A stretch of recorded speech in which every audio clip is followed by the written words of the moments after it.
Welcome to the Mobile Games Playbook in association with Liftoff. Join us as we uncover the latest trends in user acquisition, monetization, and mobile game design. Hello and welcome to the Mobile Game Playbook. Thanks for tuning in for another episode. And in fact, I've just been reminded this is our 50th episode, so well done to us. And if you haven't listened to all 50, you need to have a look in your podcast history and see what we've been talking about for the last 49 episodes. But just a reminder, this is the podcast all about what makes a great mobile game, what is and isn't working for mobile game designers, and all of the latest trends. I'm your host, John Jordan, and joining me today we have two experts to dig into a particularly interesting area. So we have Kalle Halkalainen, who is the Chief Market Analyst for China at Game Refinery. How's it going, Kalle? Very good, thanks for asking. How about you, John? Yeah, not bad at all, 50 episodes, wow, that sort of crept up on me there. Good. And I think for the first time, so it's always exciting to have a new expert. So we have Inka Rinola. How are you doing? I'm doing fine, how are you? Good. And you are another Chinese market expert at Game Refinery as well. So obviously we are talking about China, and it's sort of hard to know where to start really with China. I think obviously being the largest mobile games market for quite a while, just in terms of obviously having a lot of people who play a lot of games, but increasingly obviously is the place now where games are made that are successfully globally and not just sort of in the Chinese or the Southeast Asian region. So Kalle, you're going to kick us off. Just give us a sort of a top overview to sort of get our mind into shape around the Chinese mobile games market, and then we're going to drill into some various topics as we go. Yes, so I was thinking that what makes the Chinese market so special, and I really nailed it down to three major points, I think. So I would say, first of all, it's like you said, John, the market is huge. They have a big domestic market that has a big appetite for gaming. So, for example, last year the market size was something like $45 billion. 500 million people in China play online games, which translates into 52% of the population. So that's quite interesting numbers, and that's a huge market by any standards. And then the second point is the access to capital in the market and access to a very talented and relatively inexpensive workforce. So there is money to make investments domestically as well as overseas. So that's why we see these splashy investments. Tencent buys shares of Riot, Epic, Supercell and stuff like that. And as I mentioned, great access to relatively inexpensive labor, which then enables studios such as MiHoYo to exist that have a headcount of something like, 4,000 employees or something like that. And then as the third point, I would say the regulations in the way that they shield the domestic market from foreign games to enter the Chinese market. And I know that we're going to discuss this topic later on, but let's just put it that way, that it has never been a very straightforward process for Western developers to enter the Chinese market and operate their game there.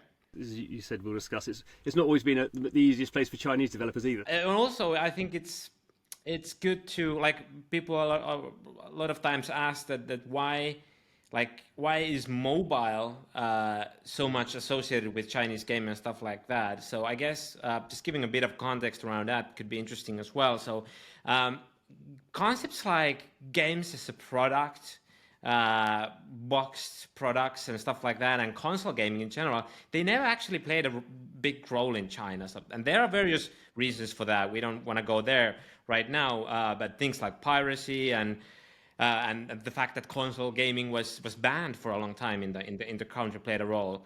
And the gaming population it was always exposed to free to play and mobile gaming from the get go. So there wasn't a kind of a big shift from boxed products or console gaming to free to play as we saw in the West.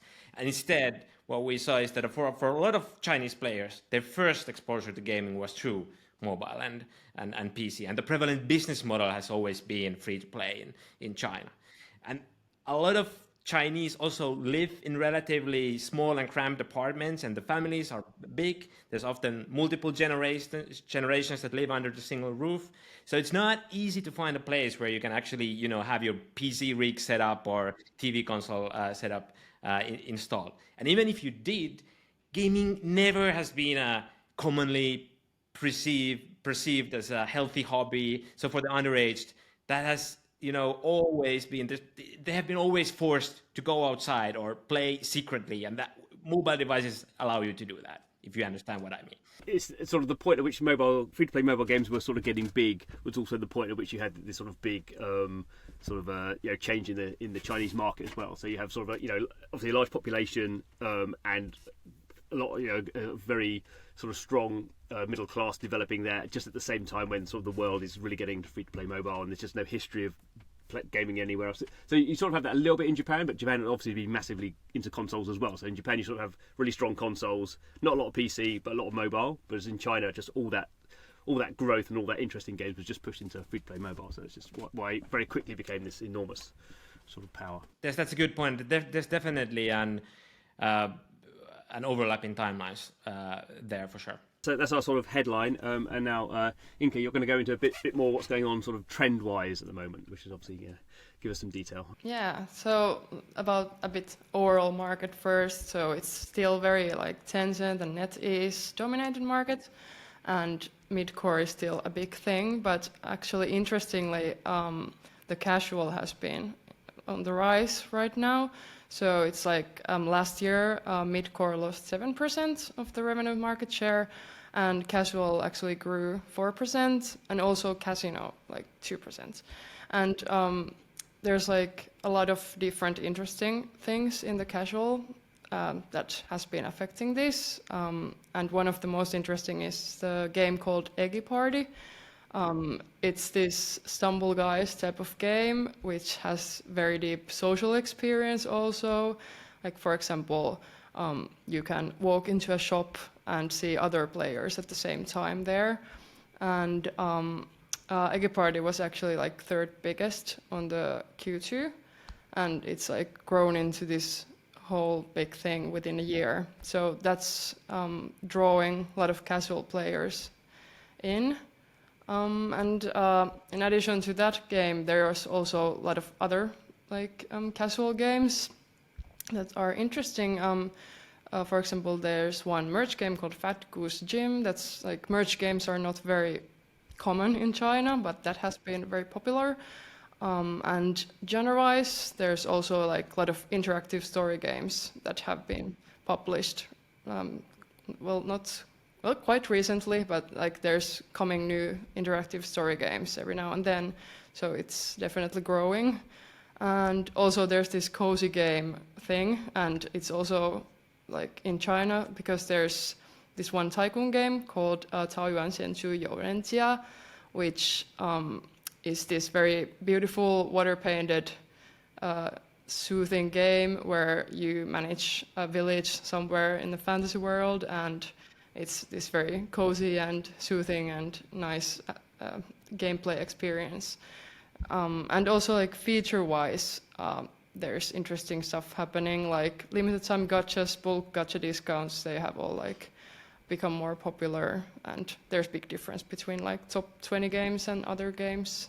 So it's like the overall idea is this like more casual, I think. When you say cozy games, that's more like a genre of sort of a style of game. Yeah, I think that's also like a Western thing. Like in general, people like to have these kind of cozy games, and apparently China has also this kind of thing happening, that some people want to play these more chill games, not so like stressful. Yeah, I just wanted to add on the Inga mentioned about the socialness of the game, and if we look at the basically all the top games in China, but also the casual games, we mentioned Eggy Party, which is obviously entirely based on social experiences.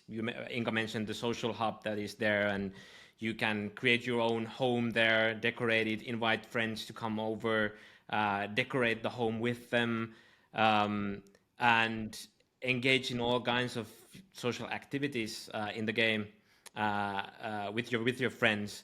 And also the Fat Goose Gym game that you mentioned, the merge game. Well, one of the things, there's actually a lot of interesting aspects in that game, because in the West, the merge 2 genre has been a little bit of, how should I put it, stagnant in the sense that we haven't seen large feature evolutions in the genre. And I'm not saying Fat Goose Gym is doing anything super wild there, but what they have there is, for example, a chat function. They have friend lists and send ask features, which are something that we haven't seen in the top crossing merge 2 game. So that just tells about the Chinese developers and their emphasis on the social aspects of games. So no matter the genre, they are thinking how we can add social elements into the game, which obviously, like we all know, is a huge sort of a weapon for you to utilize if you think about retention and how to make your players stick to your game and stuff like that. So they are definitely masters of that. Chinese people especially love social aspect in the games, but of course it's like in Western games it has become also like more popular to have some kind of social elements. And maybe it has something to do with China having them a lot, so we don't know. Mobile apps in general are much more sort of sophisticated in that respect in terms of China. So people in the West, like everyone says, people spending too long on their mobile phones on Instagram or something like that. But obviously in China you sort of have these, sort of, we'll see what Elon Musk manages to do with X, but these idea of sort of like everything apps. So you have these sort of apps that are sort of like Facebook, Twitter, shopping, all merged into one, don't you? So I guess in general that audience just sort of expects a sort of a more sort of sophisticated experience from just it being a game that you have your game friends in. I mean, people are just much more, I think, used to sort of sharing that sort of stuff. At least that's my sort of impression. Yeah, that's a good point. There are a lot of experience, like gaming experiences in China that, like you said, they offer under one roof, as to say, they offer a lot of different kinds of experiences. So just to give you an example, like you have Honor of Kings, which we all know is a MOBA game, but you can have, a Fall Guys mode there. You can have an auto chess mode there and stuff like that, or QQ Speed, which is a Mario Kart racer. But then you can have a dancing game mode there. You can have that Among Us mode there and stuff like that. So they're very quick to look at what's trending, not only in China but also in the West, and then add those elements that they see trending to their own games. And it doesn't matter if the core genre or the core loop in the game has anything to do with that trend that they're looking at. So that's always very, very interesting to see when those things happen. Yeah, and also like the addition of something else than the core game is like the thing. Like for example, in the Fat Goose Gym that you mentioned and I mentioned before, it's a merge game, but there is this menu where you can access like multiple different mini games. So you will never get bored because you have, like, if you're bored with the merge game, then you can play some other type of game mode at the same time. And I think the new games now have like added even more of that stuff than before. And there's also this new MMORPG called Justice, and that one also has like a really social wall where you can like see where your game friends right now are doing whatever they are doing inside the game. So I think they're like thinking about it even more than before. So obviously, you talk about games which I guess the translation or the transliteration of sort of something like Eggy Party or something like sort of Fat Goose Gym obviously sounds sort of funny in a maybe different way to us. But in terms of in China, does something like Fat Goose Gym, is that just like a translation of those words, or does it sort of in China does that seem like a like in English? Stumble Guys is sort of like it. Sometimes they have their own translation name, but sometimes we just need to put it in action by ourselves, and it might sound a bit silly. Yeah, because I'm wondering, like, there may be phrases in Chinese which sort of the game title plays off of, which would sort of make sense to a Chinese audience, whereas for us it just sounds like, no one here would release a game called Fat Goose Gym, or I don't sort of think they would do that. I know that Eggy Party at least is the official name that they use, but actually with Fat Goose Gym, I'm not 100% sure. Was it one of our analysts that made it up, or did we look it up for somewhere? That's actually something that I'm not 100% sure. Okay, so in terms of sort of from what you were saying there, it was interesting that sort of mid-core, which is Chinese and sort of Asian markets, have always been very sort of focused on because that monetizes better. And I guess maybe if that's going down a little bit, that maybe is the market sort of expanding a little bit. Do you think is that can we make that as a broad trend, or am I sort of making stuff up there? So you mean that the market expanding beyond mid-core to? Are people playing less mid-core and moving on to these other things, or is it just maybe?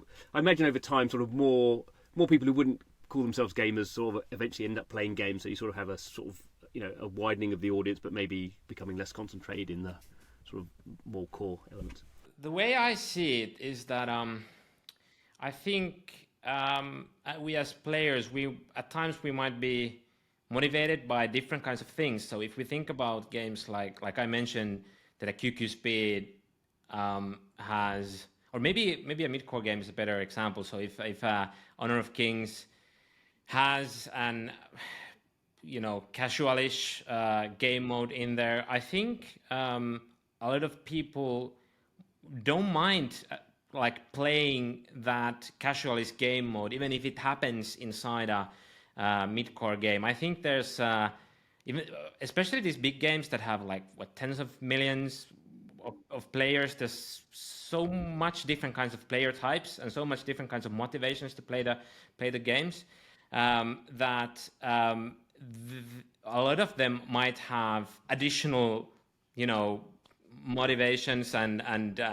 appetites for the game genres in addition to let's say the mobile gameplay in Honor of Kings. So I think that's just sort of like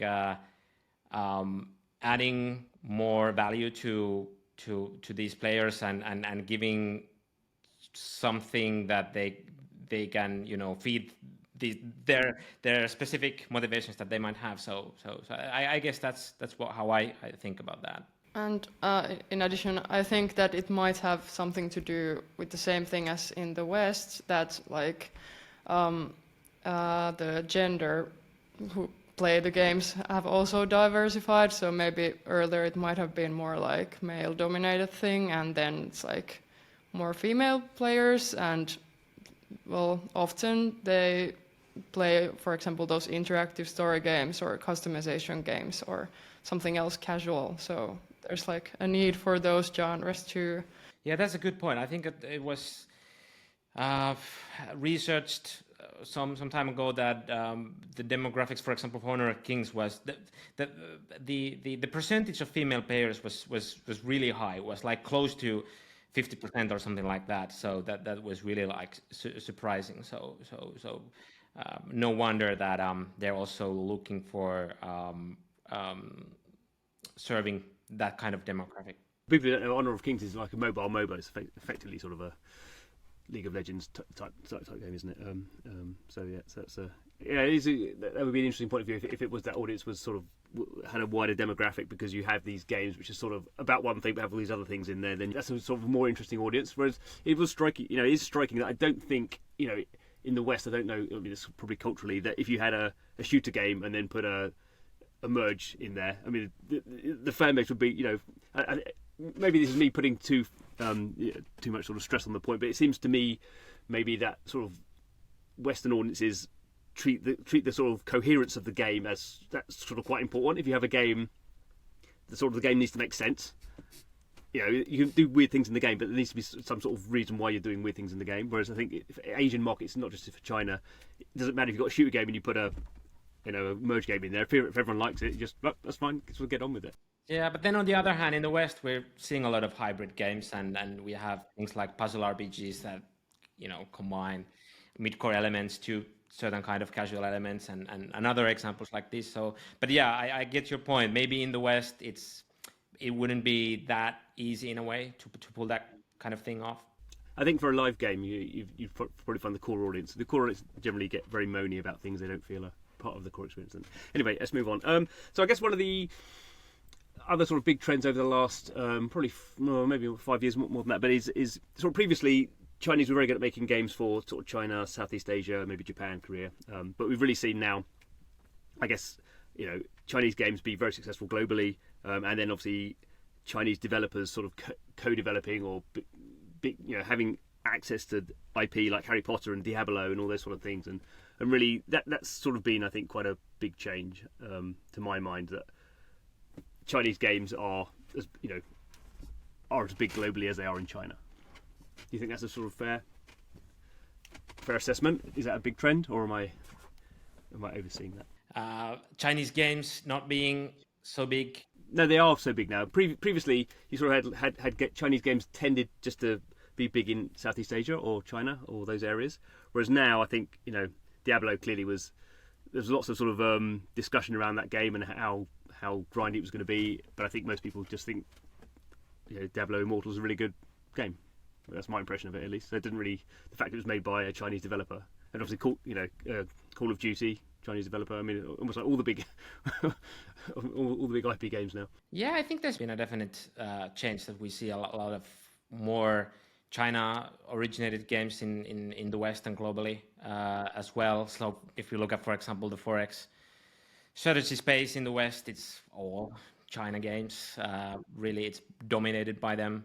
We see they have a big presence in genres like RPGs, in shooters, and where I think the next sort of like big move is going to be in casual. So we're already seeing some signs of that in Match 3, for example. Like Project Makeover is made by Magic Tavern that has origins in China, and games like Gossip Harbor by Microfun and stuff like that. So yeah, I think the presence is just gonna get bigger.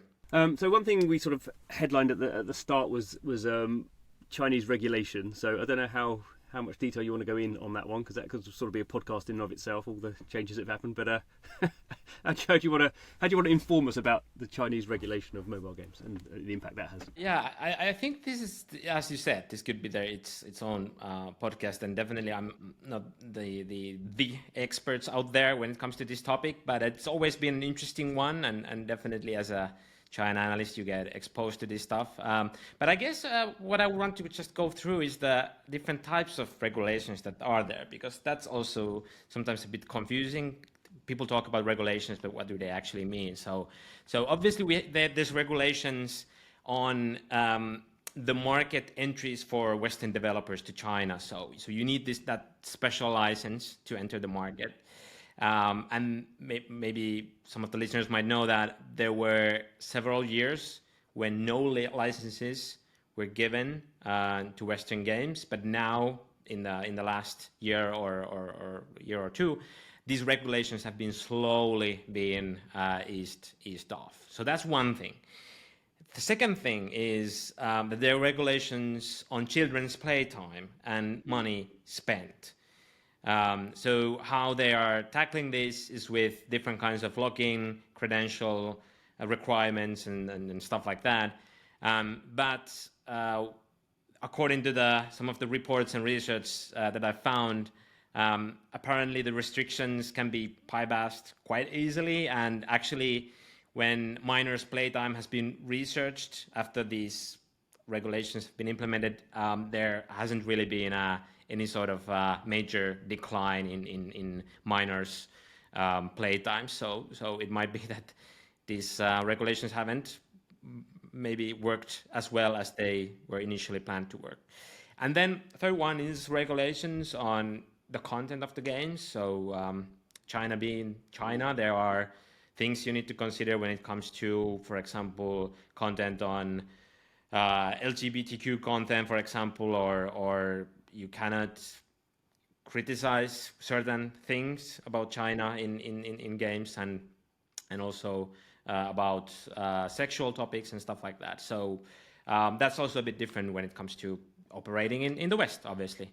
And then monetization regulations. And one thing that comes to my mind is straight away is, for example, that starting from, I think it was 2017, all the games have had to disclose their gacha drop rates, for example, in the game. So there's a lot of different types of regulations. So when people talk about regulations, it's always good to clear up what kind of regulations are they actually meaning. Are there any notable sort of Western developed games that are doing well in China these days? There are some, but there are like there's a clear sort of like change that has happened. I've worked here for 7 years, like following closely the Chinese market. And when I started, it was very common for Western developers to have the same game with the same game ID that they have in the West in China as well. So whenever there was an update to the game, you could always rely that it was it's the same build, the same ID, the same update, the same content. Of course, they still could have the texts in the game, copywriting, translating, and stuff like that. But it was the same build, the same game. But that has completely changed. I think the change happened like 3 or 4 years ago. Nowadays, you have all the Western games that we see in the China, let's say Supercell games or Playrix's games and stuff like that. They operate with their own IDs. They usually have the partner company that they're cooperating with. Maybe it's NetEase, maybe it's Tencent, maybe it's something else. That is, if you look at the publisher of the game, that's usually the publisher of the game, and they might have been not only translated but really like localized. Maybe the live ops, the monetization has been localized to a much greater extent than what the differences were like 7 years ago. So there has been a clear shift when it comes to that. And you asked what kind of games there are. Yeah, there's a couple of Supercell games. Inka, you can actually correct me if I'm wrong, but I think Clash of Clans is in the top 200. We have Brawl Stars there. Then we have Homescapes, Gardenscapes, and Inka, does something else come to your mind? No, I think that's pretty much it. Yeah, and one thing to note is that the number of these games has been decreasing all the time. Now it's very interesting times to look at like how things will evolve now that new licenses are given also to Western developers. Will we see new Western originated games, getting into the top 200, or is it going to stay the same? Yeah, I mean, I certainly remember when sort of Supercell started launching there, it was sort of seen as a very, very big thing. I guess that was sort of the peak of when the Chinese market was more open, and I think, it's been downhill since then. But actually, that did remind me of one thing we have sort of mentioned in passing a couple of times, and it may be good to sort of go into a bit more detail. So we do mention Tencent and NetEase as sort of the two big companies in China. Can you give some idea of just how big they are? Because it's not like we'd say, oh, Activision and EA are quite big in the West, but there's sort of quite a lot of other ones as well. I mean, I don't know the exact figures, but they are just enormously bigger than anything else, aren't they? I mean, they are sort of a duopoly. Yes, and it's a very drastic difference, especially if you compare to the Western market, which is much more fragmented. If you just look at the, let's say, top 200 grossing games, you look at the publisher. If you had an Excel CSV output of the publishers of the top 200 games, you would see a lot more fragmented, chart of the publishers. But then in China, NetEase and Tencent have a huge market share of the top 200 games. I don't have any exact numbers to throw at you right now, that what is the exact percentage number, but the difference is like night and day if you compare Western and Chinese market. I also recall that Honor of Kings takes like really big market share of overall revenue, and it's the top one game. So yeah, I mean, I think at one point it was doing 100 million DAUs or something. I think maybe it's dropped a little bit since then, but it was the biggest game in the world on any platform by miles. Yeah, an interesting thing is it's still, I think, like in the top 10 downloads. Like even it's like a 7, 8 years old game. So yeah, people just I guess they churn out for a little bit and then they reinstall the game, and it's always in the top. So, but yeah, interesting. Good. Okay, so we've had a look at sort of where we are and a bit of the past. How do we see the future in the Chinese market? What sort of products are going to be there? Is it any significant changes, or is it going to be sort of just continuing the sort of the gradual upward peak that we've seen? When it comes to Chinese publisher, I think they I mentioned this already, but they most likely will try to gain even more foothold in the West, because the Chinese domestic market, it is, of course, all the markets are highly competitive, but the Chinese market fiercely so. And the Western markets are very, very attractive for Chinese companies, and one of the reasons why we mentioned the acquisitions that they've made and stuff like that. So I see them as an active player in the West in the future as well. I already mentioned that I think the next big moves are going to happen in the casual space, and one interesting example of that is Microfun. I mentioned this already as well. So they operate the game Gossip Harbor, but they have several other merge games as well. Some of them are merge 3 games, some of them are merge 2 games, but they have a clear portfolio strategy there, where they cross promote inside one app the other app, so that you get rewards in the app that you're playing if you download the other app and do certain kind of tasks there. So they're definitely trying to move their players across their portfolio games and then increase the overall value of their portfolio that way, which apparently is not, I'm not let's put it this way, I'm not sure if it's 100% something that you actually are allowed to do in a sense in the West, I mean. But yeah, that's something that the Microfund is doing, and I think that the things like these, strategies like these, will be something that the Chinese publishers will definitely consider. And then just regarding on M&A, I think that in the future they most likely will be challenged by the Saudi money. We're already seeing some big moves from, for example, Savvy that bought Scopely and stuff like that. So in the future, with the M&A things going on, I think they're gonna get more expensive for Chinese companies to engage in, just because of the fact of the competition of the investments also getting higher. Of course, the macro level now, the overall M&A market has sort of cooled down a little bit, but in longer term, I do think that it's not going to be so easy for them, for various kinds of reasons, to engage in that strategy as well. I would like to also add that I think that because there's a lot of these Chinese games that have been published in the Western market, but they're exactly the same, and sometimes it doesn't work because it's maybe a bit more Chinese taste. So I guess that they will get better at kind of localizing them to the Western market in the future, because younger people are maybe understand better how to do that kind of localization. So I believe that they will get better at that. It's almost like the reverse of what you're saying, Kalle, where to begin with, Western developers were putting just their normal game into Chinese markets and hoping it did well. And maybe for the last few years, Chinese developers will be just putting their Chinese game into Western markets and hoping it does well. But actually they'll realise, well, the game we have for China, it's a good game, but we need to just sort of, maybe some subtle differences, or maybe some more substantial differences over time, is a way to sort of optimise that for different markets.